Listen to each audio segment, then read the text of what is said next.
Olá a todos. Satisfação poder participar desse projeto. Começo agradecendo ao CONDEG, à Comissão dos Centros de Estudo, das Escolas da Defensoria Pública, pela iniciativa de realizar esse projeto de formação, enfim, de multiplicação de conhecimento sobre os temas do Pena Justa. E fiquei muito feliz e satisfeito em poder participar. Tenho certeza que isso vai contribuir bastante para o próprio êxito, né, do Plano Pena Justa, que é tão complexo, tão extenso. Então, a difusão da informação é certamente fundamental para a própria consecução dos objetivos. Rapidamente, antes de entrar no tema, me permitam que eu me apresente de forma muito breve. Meu nome é René Beckmann, eu sou defensor público do Estado de Santa Catarina, sou defensor aqui no Estado há aproximadamente 12 anos, e atuo na cidade de Florianópolis, na capital do Estado, e atualmente eu coordeno o PEP, da Defensoria Pública de Santa Catarina, que trata dos temas de política criminal e execução penal, uma atuação estratégica, uma coordenadoria, sobretudo em demandas coletivas, em demandas estratégicas, e nisso eu acabo desenvolvendo bastante os temas que envolvem o programa Pena Justa. Inclusive, eu faço parte do Comitê Estadual de Políticas Penais aqui do Estado de Santa Catarina, participei e participo dos trabalhos do Pena Justa estadual, tanto na elaboração do plano, a partir de agora também na fiscalização, do cumprimento das metas. Então, para mim é bastante satisfatória a oportunidade que foi dada de falar sobre esse tema. Bom, vamos lá. O tema aqui que me foi ofertado, que me foi sugerido, é tratar um pouquinho da Central de Regulação de Vagas e da taxa de ocupação prisional, né? E é um tema bastante central, a meu ver, é um tema que centraliza todo o programa do Pena Justa, né? Embora ele esteja mais inserido em um dos seus eixos, mas ele perpassa pelos 4 eixos do Plano Pena Justa. É uma questão realmente estruturante e tratar desse tema, tratar das questões da superlotação e da superação da crise de superlotação, a meu ver, realmente estrutural, é um dos pilares para que o Plano Pena Justa atinja a sua finalidade. Claro que nessa altura todos já têm uma boa compreensão sobre o que é o Plano Pena Justa, né? O objetivo aqui não é explicar propriamente o Plano Pena Justa, mas só uma rápida introdução para contextualizar o tema que eu vou falar, né? Nós sabemos que o Plano Pena Justa ele vem como uma resposta ao reconhecimento do estado de coisas inconstitucional do sistema prisional brasileiro, né?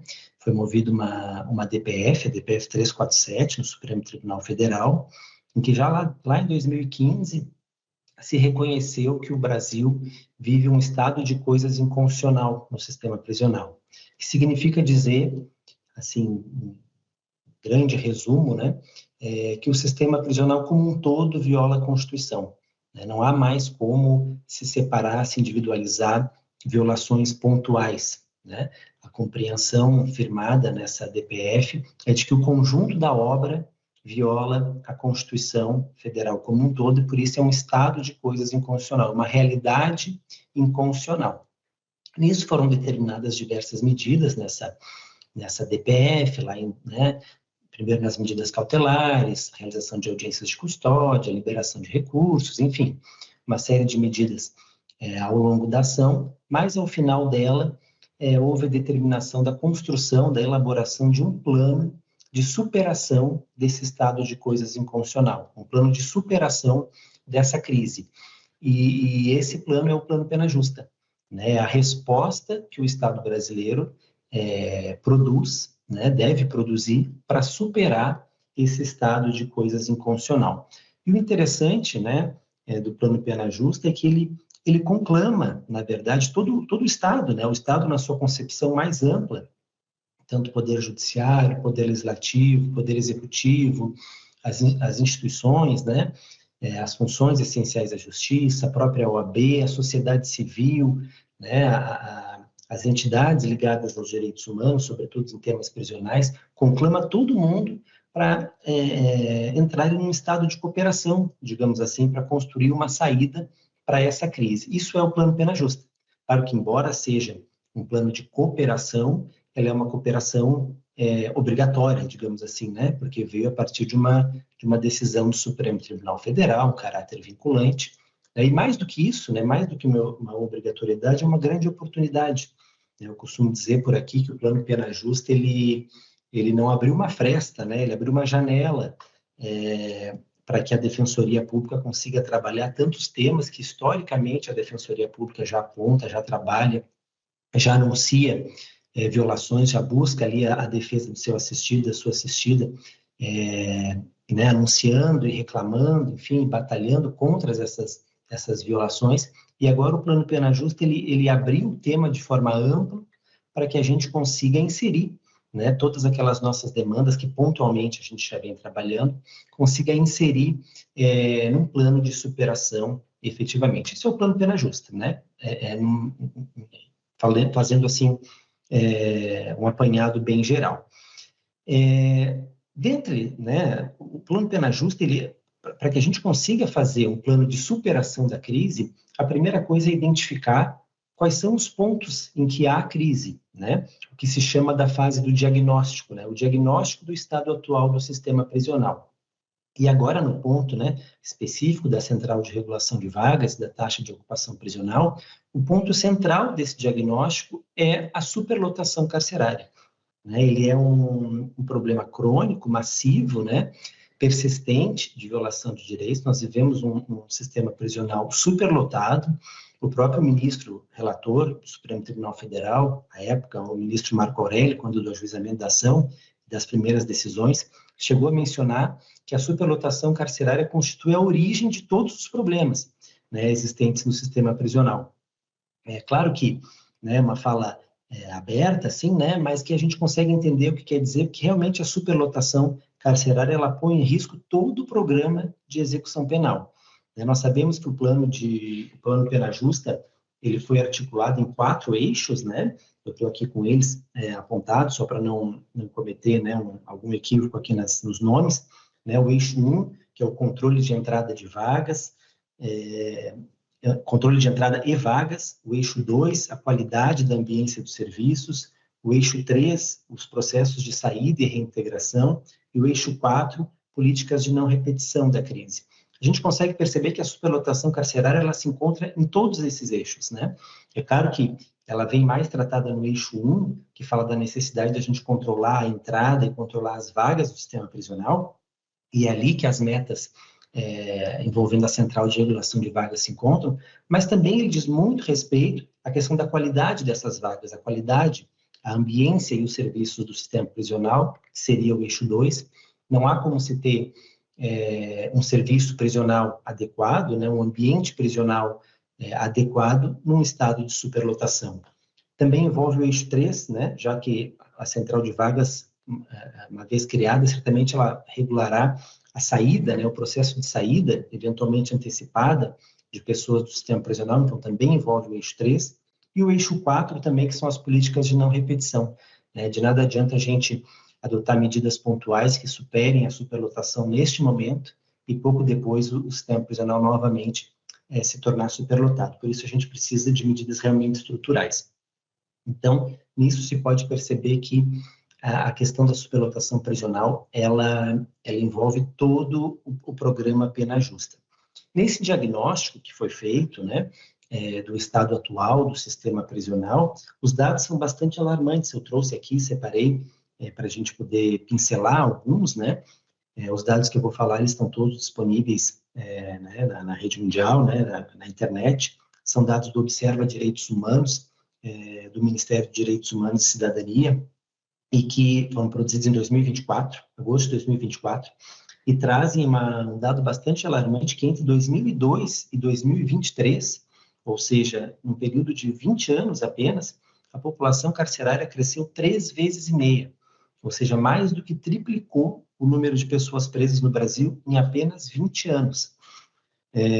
Nós temos a terceira maior população carcerária do mundo, né? Nesta época, agosto de 2024, eram 850 mil pessoas presas, e faltavam 200 mil vagas, ou seja, 850 mil pessoas presas, ocupando 650 mil vagas. Então, a gente vê que a superlotação realmente ela é alarmante. E quando a gente trata de superlotação, a gente está falando da questão, né, da proteção daquela pessoa presa, a gente está falando da garantia dos direitos daquela pessoa presa, mas nós também estamos falando da segurança geral das pessoas, né? Isso porque a superlotação, como eu disse, ela coloca em risco todo o programa ressocializador, né? Se é que assim se pode dizer, mas todo o programa de execução penal, ele entra em risco quando se está num ambiente de superlotação. Nesses dados, até trazidos pelo CNJ, quando trata da regulação de vagas, ele até faz uma menção bastante interessante, que eu pensei aqui, que diz respeito aos relatórios do Tribunal de Contas da União, também desta época, que apontam que 78% das rebeliões que acontecem no sistema prisional ocorrem em unidades prisionais superlotadas. Ou seja, quase 80% das crises de rebeliões que nós temos são produzidas em ambientes prisionais superlotados. Então, a gente vê que é mais do que simplesmente a proteção da pessoa presa individual. E isso já seria suficiente para que a gente agisse, é verdade. Mas não é só isso, é uma questão de segurança geral mesmo, é uma questão de segurança pública tratar de temas da superlotação prisional. Além da questão da ambiência, né, das dificuldades da superlotação, a superlotação dificulta a própria prestação dos serviços de assistência, a individualização da pena, a adequada separação, a separação do regime fechado, do regime semiaberto, a separação do preso provisório com o preso definitivo, né? As peculiaridades, idosos, enfim. A superlotação, ela coloca em risco todas as medidas que se tem para uma melhor ressocialização. Disso, né, se começou a perceber que as medidas que eram adotadas pontualmente para atacar essas crises de superlotação, elas passam a não ser mais suficientes. Já há um histórico no Brasil, até pela própria Defensoria Pública, atuando com mutirões carcerários, né, realizando revisões, realizando forças-tarefas, agindo para obter interdições, né, parciais ou totais de estabelecimentos prisionais. Já há um histórico desse tipo de trabalho, buscando enfrentar a superlotação prisional. Mas isso não está sendo suficiente, tanto que os índices de superlotação só crescem. E aí se passa a falar, então, da necessidade de uma regulação de vagas, de uma central de regulação de vagas para organizar essa ocupação prisional, né, para que se tenha uma ocupação prisional taxativa. E qual que é a ideia, então? Né? Fiz todo esse apanhado para trazer a central de regulação de vagas. A central de regulação de vagas nada mais é do que uma centralização, uma organização dessa relação pessoa presa por vaga. Não é mais possível que isso seja tratado pontualmente. Uma unidade prisional está a mais ou está a menos, e esse problema é daquele diretor, daquela diretora do estabelecimento, daquele juiz, daquele juiz. Isso não é mais suficiente. É necessário uma organização central, né? Nós podemos até fazer um comparativo com outros serviços públicos, né? Seria inimaginável, por exemplo, que um serviço público de saúde ou de assistência social, por exemplo, funcionasse sem que houvesse filas, né? Filas, assim, falando, né, popularmente, numa linguagem mais direta, mas é naturalmente assim. Há um número, por exemplo, de pessoas aguardando exames, cirurgias, enfim, outros serviços de saúde, de assistência, e não há como todos realizarem ao mesmo tempo. Então, o que se faz? Se faz uma organização dessas vagas, né, desses serviços, na relação de pessoas interessadas e serviços prestados. É claro que não vai ser uma fila única, né? É preciso que se faça uma fila com inteligência, né, com razoabilidade, com proporcionalidade, separar o que é urgente do que é comum, né, do que é pessoas prioritárias em razão da sua condição, de pessoas que não, situações mais ou menos graves, enfim, é necessário uma lógica complexa para organizar. Mas, no fim das contas, o que se tem é a formação de filas. A própria Defensoria Pública, quando atende, também organiza as filas, agendas, faz uma distinção quando a pessoa tem um prazo fatal, quando não tem, quando é uma demanda urgente, quando não é, e vai organizando ali esses temas. No sistema prisional, a ideia da regulação de vagas é exatamente essa, que se faça uma gestão unificada dessa taxa entre pessoa presa e número de vagas, né? Seria, né, fazendo mais um comparativo, seria inimaginável a gente pensar que, por exemplo, ao ingressar num avião ou num ônibus, quando já estão todos os assentos preenchidos, as pessoas vão seguir entrando, né? Há um limite, não ficam duas pessoas no mesmo assento, né? Isso aqui com o sistema prisional se foi criando uma cultura ao passar do tempo que sempre cabe mais, né? Se a cela se a cela é feita com 4 camas, com 6 camas, com 8 camas, passou a se entender como normal, né? Um normal aqui cheio de aspas, mas como normal, que ali fiquem 10, 12, 15, ainda que sem cama, ainda que no chão, ainda que sem estrutura, né? Enquanto houver pessoas sendo presas, vai colocando ali, né? E essa lógica precisa ser encerrada, né? É preciso tratar também com uma lógica, uma organização de serviço público, né? Então, isso é a central de regulação de vagas. É a ideia de uma gestão organizada, razoável, proporcional, que organize com critérios essa relação entre pessoas presas e número de vagas. E aqui a gente trata, né, de um tema que doutrinariamente se fala muito quando se estuda execução penal, que, né, certamente os defensoras e defensoras conhecem, já se debruçaram sobre isso, que é o princípio numerus clausus, né, e que tem uma origem ali, pelo que se afirma, né, em algumas propostas no sistema penitenciário francês, e que é muito trazido pelo Brasil, para o Brasil, né, com a doutrina especializada em execução penal, que justamente significa isso, é uma relação de número fechado, né, para cada entrada de nova pessoa no sistema prisional, deve haver uma saída correspondente, né? Não é possível que o número de pessoas que entrem no sistema prisional seja maior do que o número de pessoas que saiam, porque essa conta não fecha, né? Então, o princípio numerus clausus, ele traz essa ideia, né? Então, deve ser pelo menos uma saída para cada entrada. Quando está superlotado, até que se atinja uma normalidade, inclusive, deve sair mais do que entrar, né? E nisso se fala, né, o numerus clausus preventivo e também o repressivo, né? O preventivo é aquele que veda o ingresso de novas pessoas presas, né? Ou seja, a pessoa fica ali aguardando uma vaga, pode aguardar talvez numa prisão domiciliar, se for o caso, ou simplesmente aguardando, né? E o repressivo, que é quando já se está no sistema de superlotação e é necessário realmente tomar medidas de antecipação de saída, né? Para organizar aquela crise de falta de vagas, né? Como concessões de progressões antecipadas, conversões em penas alternativas, o próprio Instituto do Indulto, né? A prisão domiciliar, enfim. Mas, claro, isso deve ser feito com critérios, né? Deve-se ter um critério para distinguir, né? Situações mais graves de menos graves, enfim, para que se possa aplicar esse princípio, né? Com racionalidade.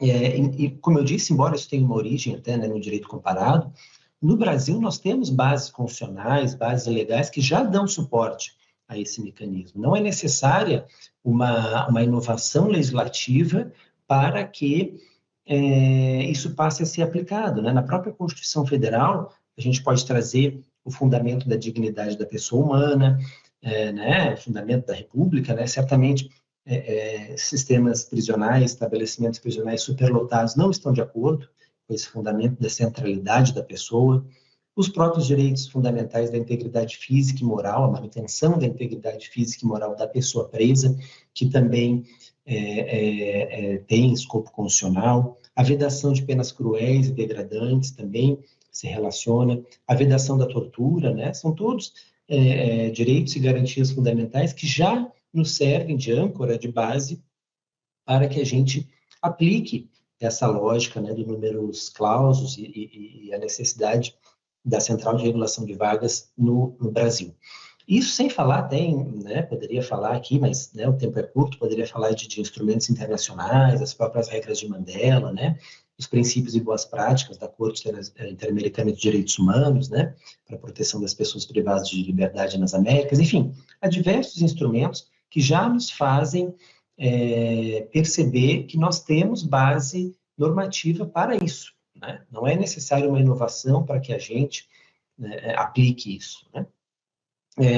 Poderia falar também, rapidamente, dos próprios dispositivos da LEP, a Lei de Execução Penal, que já traz previsão sobre isso, né? Nós temos o artigo 85 da LEP, que menciona que o estabelecimento penal deve ter lotação compatível com a sua estrutura e finalidade. Então, já temos um dispositivo legal que diz que a lotação, né, o número de pessoas dentro do estabelecimento deve ser compatível com a sua estrutura.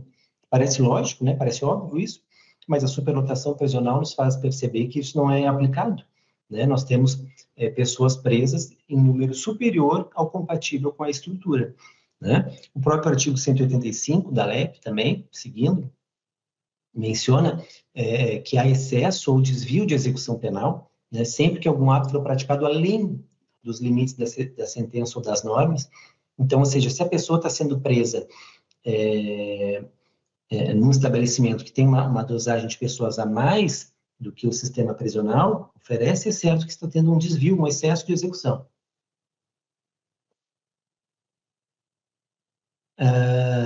Em atos infralegais também, não podemos deixar de mencionar a Resolução 5 de 2016 do Conselho Nacional de Política Criminal, né, e Penitenciária, que traz uma taxa ali, menciona que quando se ultrapassar 10% da capacidade de lotação das pessoas presas, o dirigente, a autoridade ali que responde por aquela unidade prisional, ela já deve comunicar ao juiz da execução penal, o GMF, sobre essa lotação, né, e também a taxa de 137,5%. Que é uma taxa que foi estabelecida quando se tem realmente um momento de crise grave, né, que a norma já prevê a necessidade de instauração de um comitê, de um colegiado, enfim, para a superação dessa crise. Ou seja, o que eu quero dizer com isso é que medidas nós já temos, mecanismos, normas, enfim, nós já temos para sustentar esse posicionamento da necessidade de uma regulação de vagas, de uma definição de uma taxa de ocupação prisional rígida. Mas seguindo também, falando agora sobre a jurisprudência, né, nós temos também bases jurisprudenciais relevantes, né? Além da base legal, da base constitucional, a jurisprudência nos oferece também precedentes importantes que nos fazem fundamentar a ideia da necessidade de uma regulação de vagas, de uma observância da taxa de ocupação prisional.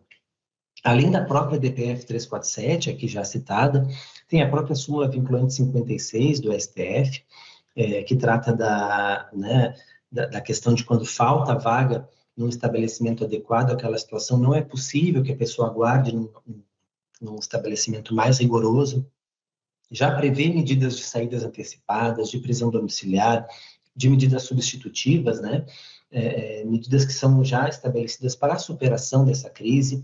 Citaria também um HC, impetrado pela própria Defensoria Pública, o HC 143/1988, que fala sobre exatamente a questão da taxa de ocupação prisional, mas no sistema socioeducativo, ou seja, com os adolescentes, nós já temos essa medida, podemos trazer também em comparativo para os adultos, para as pessoas presas. Casos específicos, né, estabelecimentos prisionais específicos que já passaram pelo crivo jurisprudencial, como o caso de Pedrinhas, no Maranhão, Curado, em Pernambuco, o Instituto Penal Plácido de Sá Carvalho, no Rio de Janeiro, né, em que foram já adotadas medidas concretas, como o cômputo da pena em dobro, que também são medidas que também se relacionam ao enfrentamento da superlotação prisional. Tudo isso nos dá um arcabouço normativo, constitucional, supralegal, jurisprudencial, para que a gente enfrente esse problema. Então, para fazer um fecho, né, de tudo que foi falado, os efeitos práticos, né, do reconhecimento dessa violação, dessa lógica do numerus clausus, podem ser atacados pela Defensoria Pública, tanto na esfera individual, na defesa daquela pessoa presa, como a aplicação da súmula vinculante 56, né, pedir a aplicação no caso concreto, o reconhecimento de um excesso de execução, né, diante de uma situação degradante pela superlotação, com a possibilidade, inclusive, de requerer o cômputo da pena em maior escala, né, como já há os exemplos que eu citei anterior, mas também podem ser atacados pela Defensoria Pública numa esfera coletiva, né, realizando os pedidos de providências, atuações coletivas para recomposição daqueles fluxos prisionais, atuação em políticas públicas, formação de comitês colegiados, a própria ação civil pública, né, com obrigações de fazer, até a fixação de danos morais coletivos, por que não, né, diante de um quadro de superlotação prisional, além, é claro, da reparação individual de danos, pedidos de interdição parcial ou total dos estabelecimentos prisionais, HCs coletivos, enfim, há diversos instrumentos à disposição da Defensoria Pública para atacar as crises, né, de violação de direitos advindas da superlotação prisional. E o Plano Pena Justa, ele abre mais, nem uma fresta, né, como disse, mais uma janela para a gente tratar desse tema, que é a necessidade de criação de uma central de regulação de vagas, que nada mais é do que um instrumento, né, coletivo, amplo, estratégico, né, uma organização racional e lógica para fazer a gestão dessa ocupação de vagas, fundamentadas no princípio da taxatividade, né, e destinada a regular esse equilíbrio entre número de pessoas presas e vagas. Para isso é necessário um mapeamento centralizado, né, de todo o sistema prisional, uma racionalidade nesse fluxo, e é fundamental que essa gestão seja feita por um órgão plural, né, com participação de diversos entes, com transparência de dados, com isonomia, né, para que realmente a gente tenha um avanço nesse tema. Então, espero que com isso, né, eu tenha trazer assim, um panorama geral sobre a central de regulação de vagas, né, a taxa de ocupação prisional. O tema, como eu disse, é estruturante no programa Pena Justa, no plano Pena Justa, ele vem expressamente previsto no eixo 1, como a necessidade de criação, de implementação, de ampliação dessa central de vagas, mas ele certamente perpassa por todos os eixos, já que envolve, além da questão de ainda de pessoas, envolve a qualidade dessas vagas e também as políticas para que a superlotação prisional, uma vez superada, não se repita, certo?